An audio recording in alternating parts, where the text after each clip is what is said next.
Okay, welcome to Word Without Walls. Welcome to the Wednesday night sunlight service. This is Nailed It Part 2. And last time we were talking about having our ear nailed to the door of course being Jesus. So when we nail our ear to the door, we can hear the heartbeat of God, and that really opens up His love for us, which opens us up to love one another.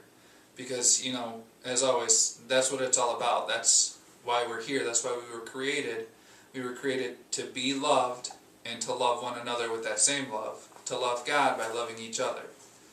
So tonight we're going to look at another Old Testament story involving a nail, and then kind of, again, bring it into the New Covenant through the eyes of grace, through the eyes of the Spirit, and hopefully this will help us to be able to see things clearly, because that's really kind of what we're looking at tonight, is being able to see it clearly, because what you see is what you be, okay? And I really think in large part, seeing is believing.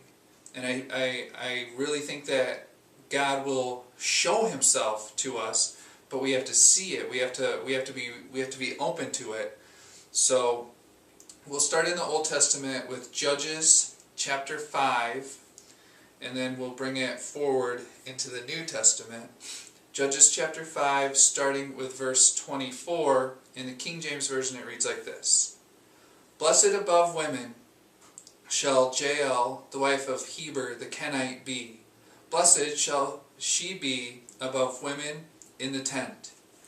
Now, we're not talking about man versus women. We're not talking about gender roles. When we see the woman in the Bible, we're talking about, the bride of Christ, the Lamb's wife. We're talking about the church. We're talking about us in this case. So, a little bit of backstory on this one is there was a guy named the king, one of the kings, and he's on the run, and he comes to this woman's tent, and in verse 25 it says, "He asked water, and she gave him milk. She brought forth butter in a lordly dish." And I think that's important, because sometimes we feel hungry or we feel thirsty, but we don't necessarily want the right thing. I love Mountain Dew and chocolate, and those things are not necessarily healthy for me, but I always say, hey, my body knows what it wants. And then my mom usually says, yeah, but it also knows what it needs. And you need to listen to what you need sometimes rather than what you want sometimes. And again, I think it's important that she gave him milk, because that speaks to me of the land that flows with milk and honey, the promised land. That speaks to me of I believe it's in the book of Hebrews, when it talks about milk in regards to righteousness. And sometimes that's what we need, is we need a dose of righteousness. We need a dose of who we really are. And Jesus said, those that are thirsty, if they come unto Him and drink the living water that He provides, that they'll never thirst again.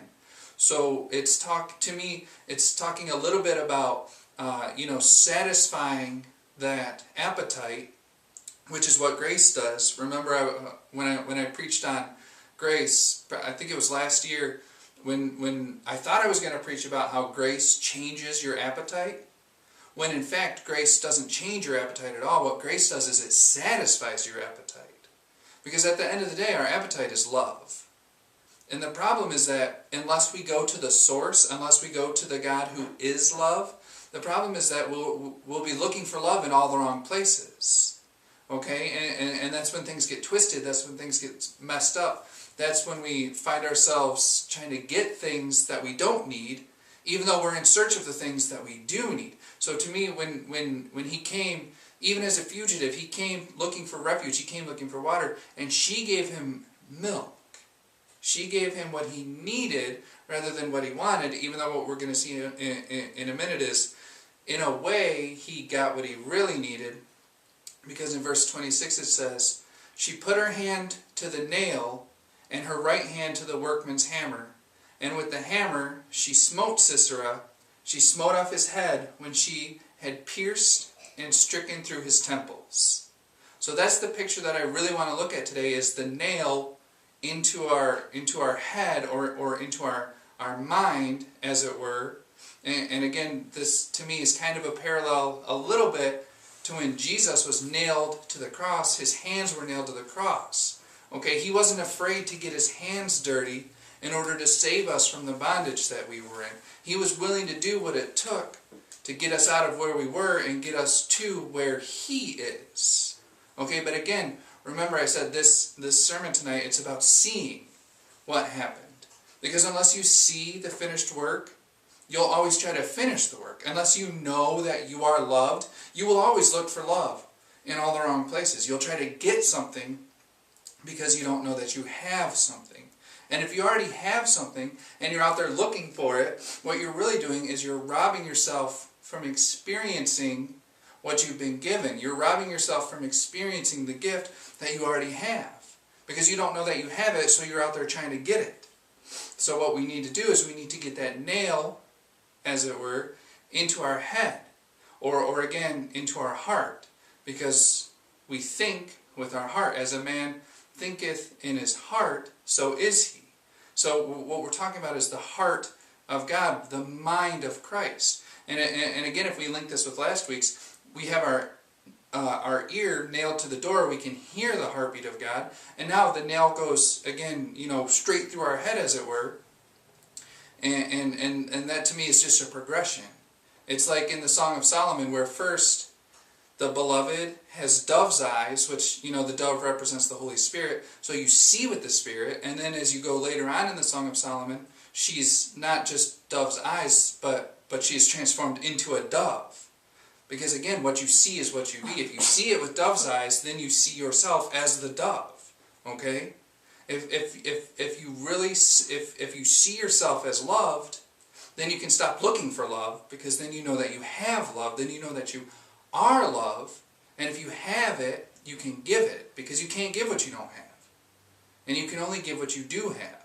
So if you're out there thinking that you're not loved, feeling like you're not loved, if you're out there trying to get what you want instead of necessarily trying to get what you need, then you'll always be lacking. You'll always feel like you're missing something.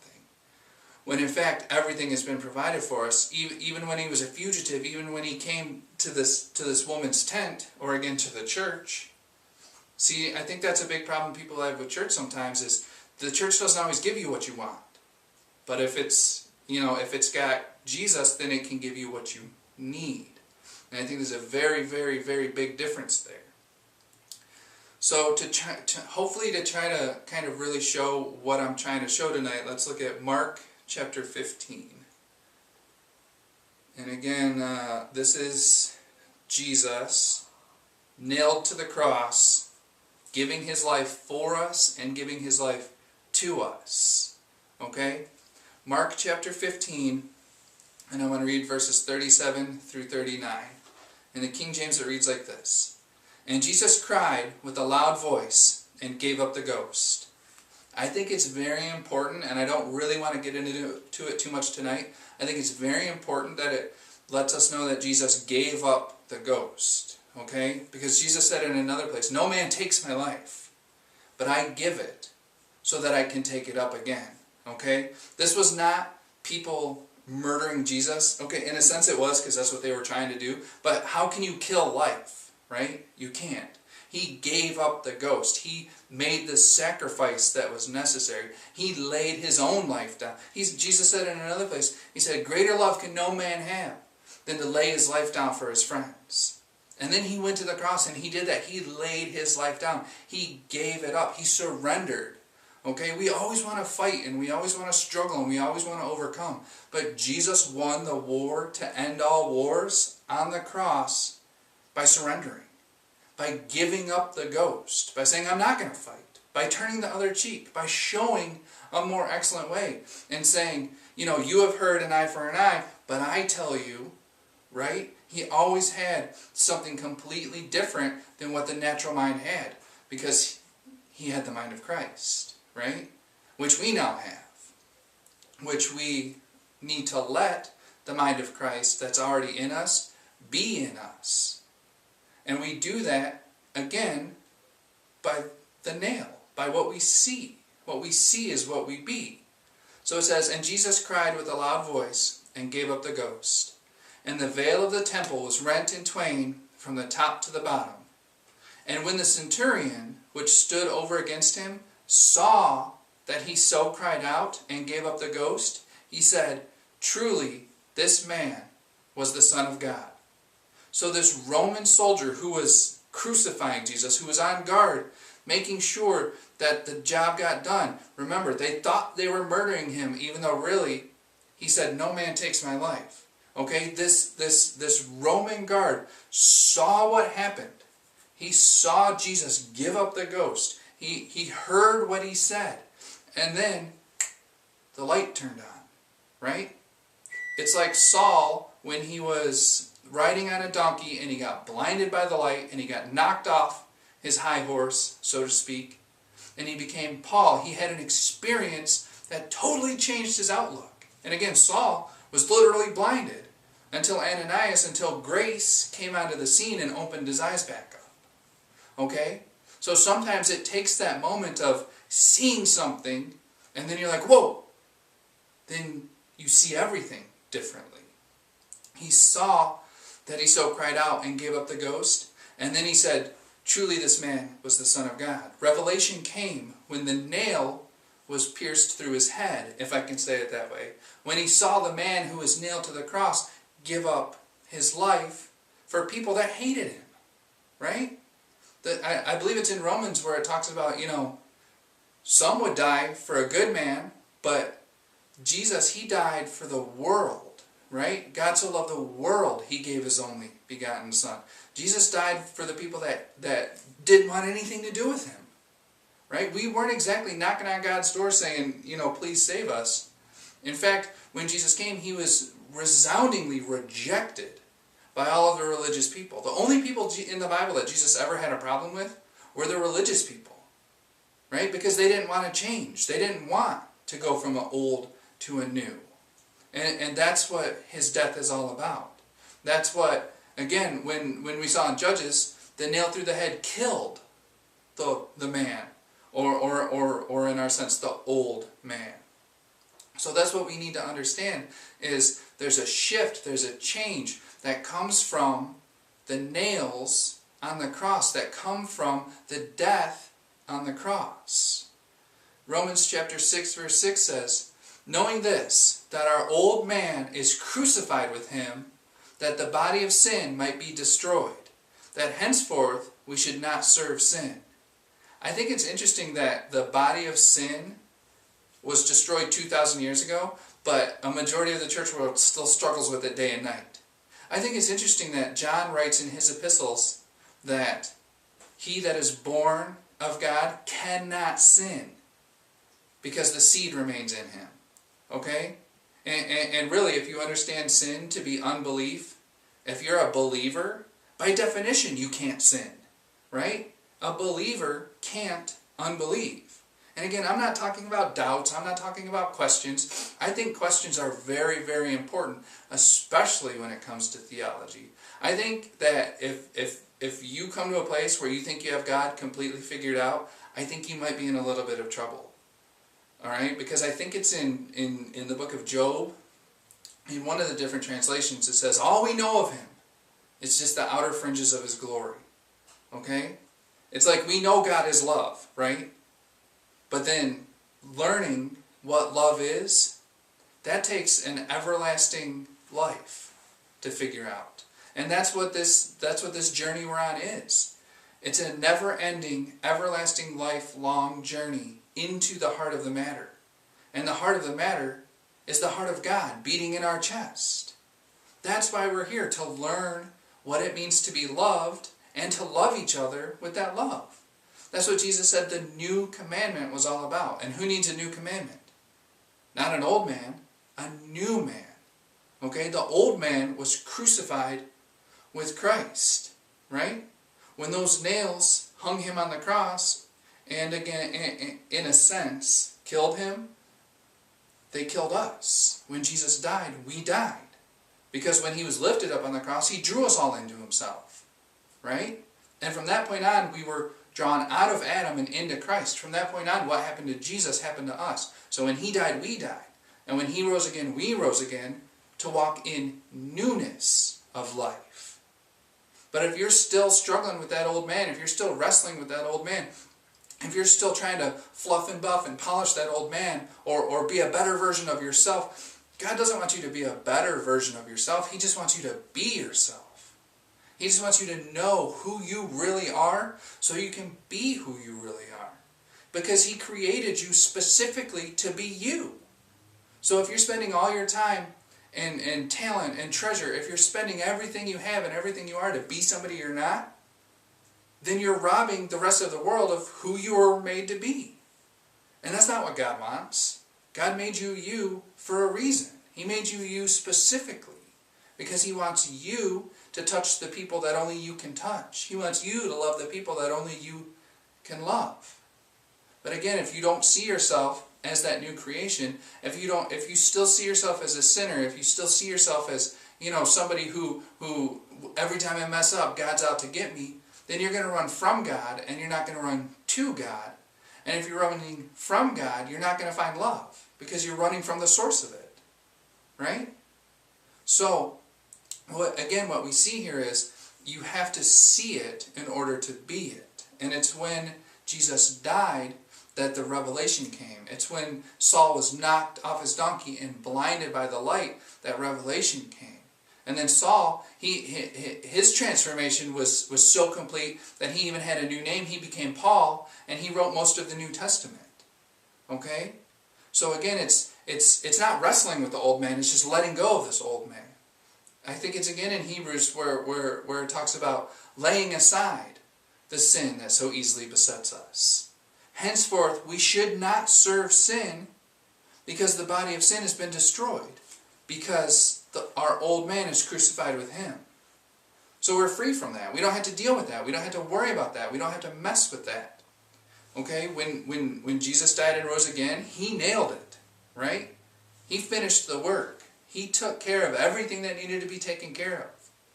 It's like we're always waiting for God to do something, when I think God is waiting for us to do something. I think God is saying, I gave you everything when I gave you myself. I equipped you and empowered you to be who you are, but here you are trying to be someone you're not. I blessed you with all spiritual blessings. I gave you all things that pertain to life and godliness. I gave my only Son. I gave my Spirit, which is our love receptor, which allows us to know and believe, to receive and release the love of Christ. I think God's sitting there saying, I gave it to you all. So why are you still trying to earn something? Why are you still trying to get something? Why are you still acting like you need water when I've given you the milk? Why are you still acting like you need to finish the work when I already finished it? Why are you trying so hard to earn something that can't be earned? Eternal life is the gift of God, and you can't earn a gift. Okay? If it needs to be earned, then it's wages. And again, the Bible talks about the wages of sin is death. But what happened on the cross was that old man who was already dead. Remember, God told Adam, the day you eat of that tree, you will surely die. And then Adam did that, and then he died spiritually, not physically. He lived like 900 and some years physically, but the day he ate of it, he died. So what needed to happen was death needed to die. So Jesus wrapped us up in himself and died. Death died. The second death, it talks about in Revelation. And then he rose again so that we could rise again, so that we could have abundant life, so that we could have his everlasting, his resurrection life. So we could partake of the divine nature. So we could be who we are in him as we get to know who he is in us. And my last verse I want to read for tonight is Colossians chapter 3, verse 9. And I always thought this verse was pretty interesting because it says, lie not one to another, seeing that you have put off the old man with his deeds. See, first, we have to understand that the old man was crucified with Christ. First, we have to understand that the old man got that nail, got that death. right? And then we have to put them off, okay? Because a lot of times we just carry that old man around. We just carry that old identity around. We just carry all our mistakes around. We carry around the bad things we've done and kind of ignore the good things we've done. And we look at ourselves with this low self-esteem. We look at ourselves and we say, how could God love me when I've done this, this, this, and this? And we discount all the good stuff. And then God's God's inside of us going, I'm not even judging by good and evil. I'm not even judging. I'm not putting it on a scale and saying, well, I hope the good outweighs the bad. God's saying, no, I've taken you off of the tree of knowledge of good and evil. I've taken you off of the tree of death, and I put you on the tree of life. And the fruit of the tree of life is the fruit of the Spirit, which is love. God says, if I can give you a steady dose of love, maybe you can stop worrying about all that other stuff. Maybe you can stop worrying about whether you think you deserve it or not. Because it's going to be here whether you deserve it or not. Okay? Every single day when I make Logan breakfast and when I make Logan dinner, I do not say, wow, I wonder if you deserve to eat today. I say, man, I love you and I'm going to take care of you. I'm going to provide for you. I'm going to give you what you need. Not because you've earned it, not because you deserve it, but because you're mine. Okay? And I think if we stop looking at each other and trying to make each other jump through hoops and say, yeah, well, I'll scratch your back, but you better scratch mine. And instead, if we just said, oh, you're itchy, here, let me scratch your back. If we just started to see a need in somebody and then fill that need, right? I think it was, I think it was Peter they asked, or maybe it was John, I think it was John the Baptist. They asked, what should we do?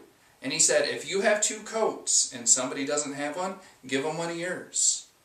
Right? He didn't say drive yourself into poverty. He didn't say, work your fingers to the bone and get bony fingers. He didn't say wear yourself out. He said, live out of your abundance. He said, if you can do something for somebody, do it for them. And I think, in large part, we've kind of lost that idea. But I think if you can make somebody's day, you should. Because that's a very powerful thing.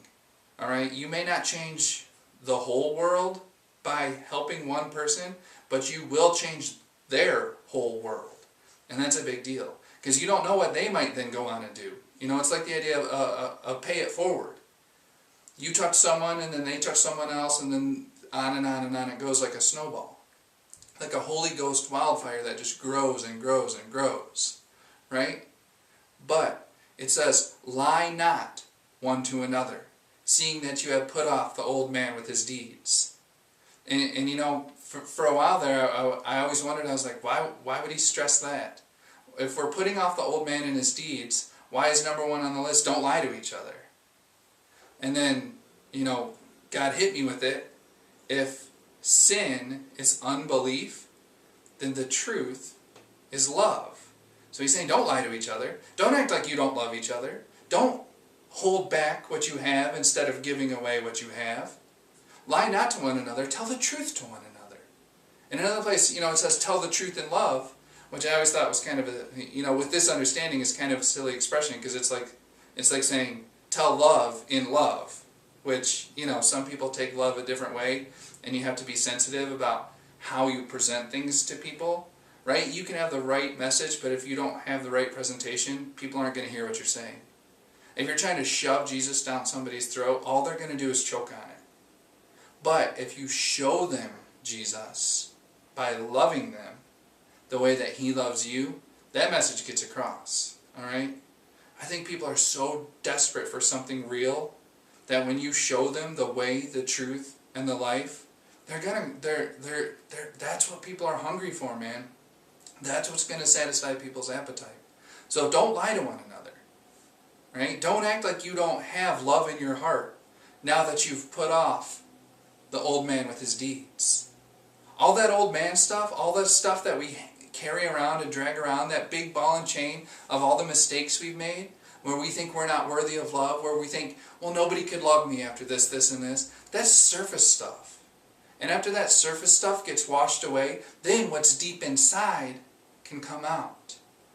Then we can stop lying to one another, and we can stop lying to ourselves. All right? Because if you see yourself as anybody except God's beloved son, you're seeing yourself wrong. Okay? And if you're seeing yourself wrong, you're going to do everything else wrong. Because everything you do flows from your identity. Everything you do flows from what you believe about yourself and about God.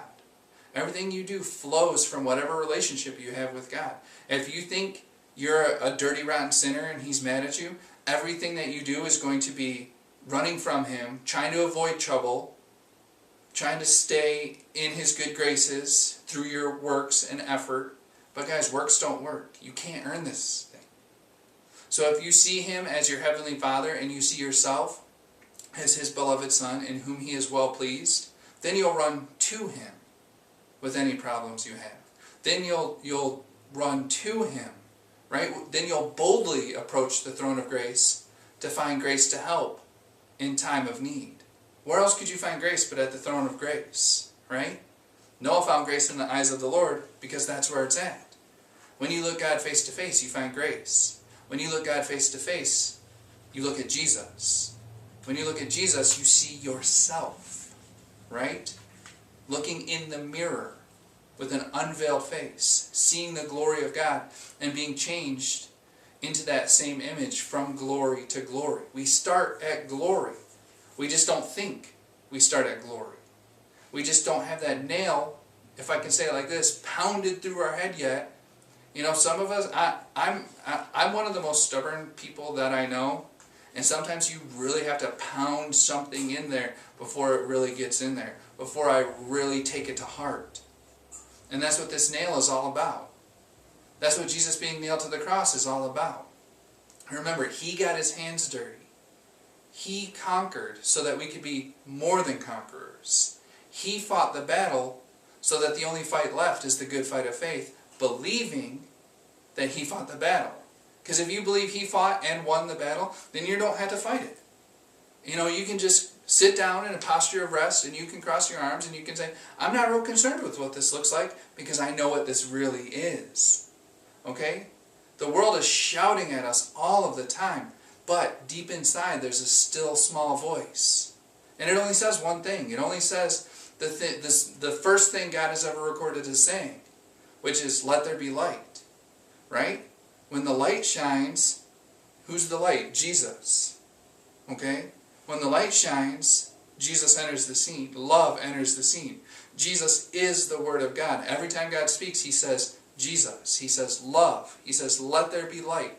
He says it was dark. You were dark and void and without form. You might be facing a situation that looks dark. Let there be light. It's going to be okay. What's inside of you is what you need. The fire in you is always hotter than the fire you're in. But if you don't know that, it doesn't do you any good. If you don't see it, you can't be it. Okay? This Roman centurion in Mark chapter 15, he wasn't looking for anything spiritual. He was just doing his job. Right?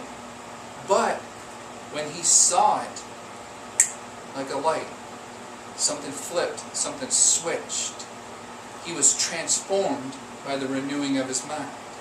He wasn't conformed to the world. Up until that point, he was absolutely conformed to the world. He was neck deep in the world.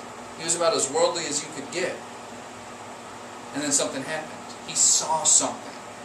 And it was a man hanging from a cross with nails in his hands and his feet. Okay? It was going into a tent looking for water and being given milk. Having a nail driven through your mind so that you can let the old man who has already been crucified, you can just let him go.